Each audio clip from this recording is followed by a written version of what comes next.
Very good morning, friends. So, today we'll be going to start with chapter number 4 from horticulture and floriculture. So, chapter number 4 is special practices in horticulture.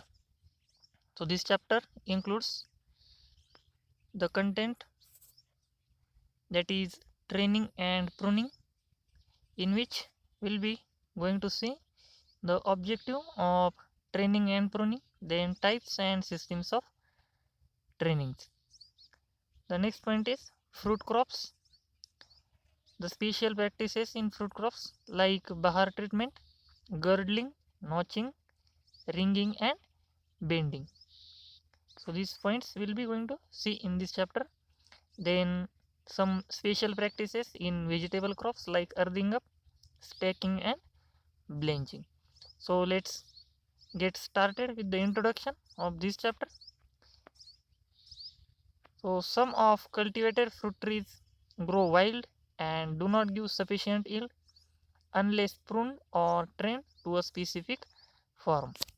Okay, so some wild varieties, if they are not pruned or trained, then the yield of these wild varieties will be lower. So to get the maximum yield of these wild varieties, we need to prune or train these wild varieties so that we can get the maximum yield. So all types of fruit tree do not require pruning. Example, mango, chiku and etc.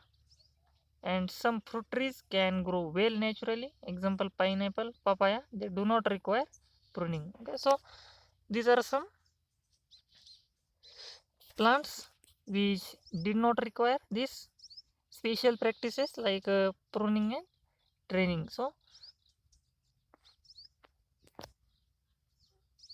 these plants doesn't require any pruning and training, while most deciduous tree like apple, pear, almond and grapes, bear, fig, citrus, pomegranate, guava, etc. require pruning to train them for desired shape. Okay, so in other case, some deciduous trees like apple, pear, almond and some plants like grapes, bear, fig, citrus, pomegranate, guava, these plants requires pruning and training for the desired shape and to get the maximum yield. So what is pruning? Pruning may be defined as the art and science of cutting away of portions of plant to improve its shape, to influence its growth, flowering and fruitfulness, and to improve the quality of the product.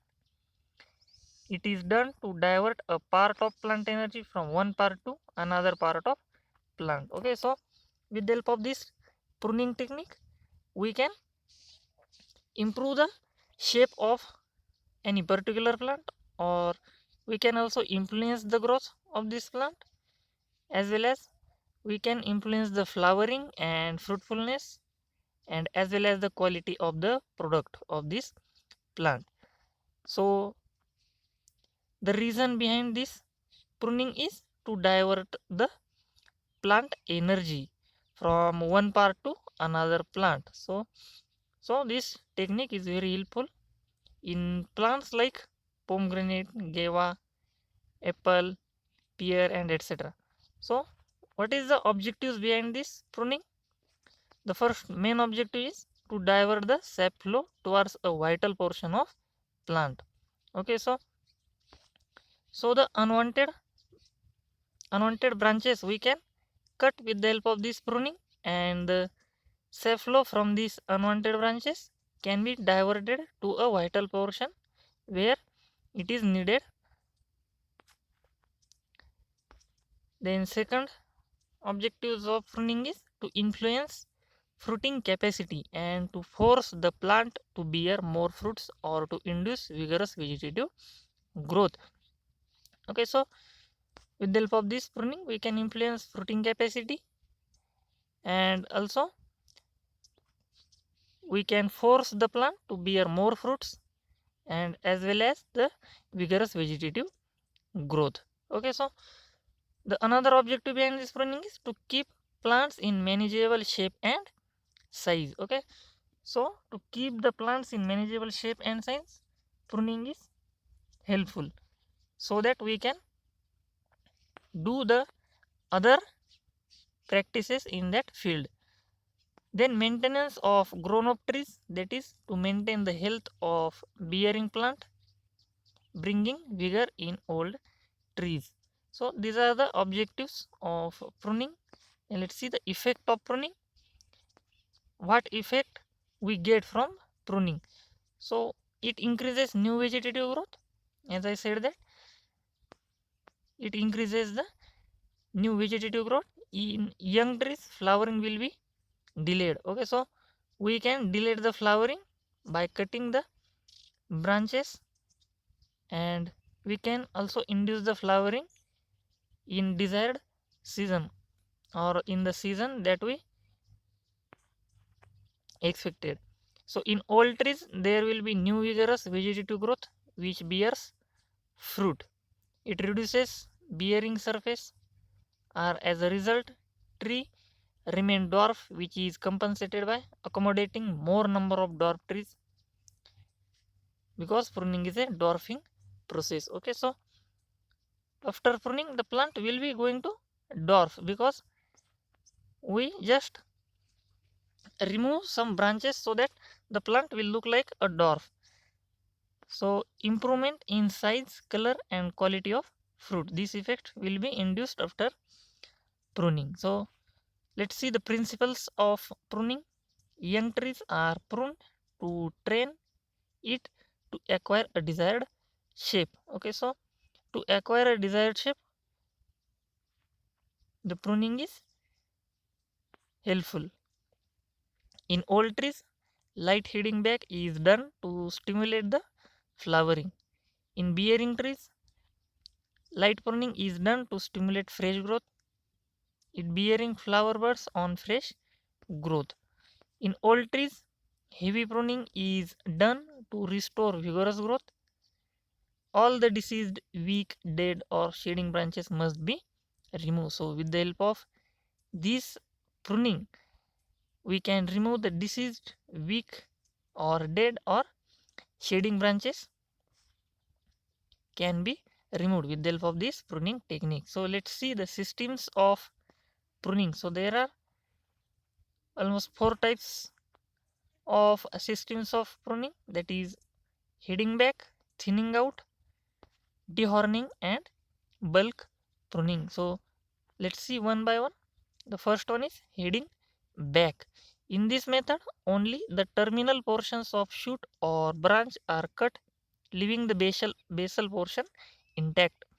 When a branch is headed back, the buds below the cut sprout and develop into new shoot, leaves and flowers. So this is followed commonly in deciduous plants like grapes, which is done in October, and as well as in fig and bear. So this heading back method, or in this method, the terminal portions of shoot is generally cut and the basal portions remain intact, so that the height of the plant is look like a dwarf, and the basal portions or the basal shoots will sprout more rapidly as we cut the terminal portions. So the vigorous growth will be seen at the base of the plant. Then second system of pruning is thinning out. It refers to removal of some of the several branches or shoots completely from the base without leaving any stub, to divert the sap flow to remaining shoots to grow vigorously. So in thinning out process, the entire plant will be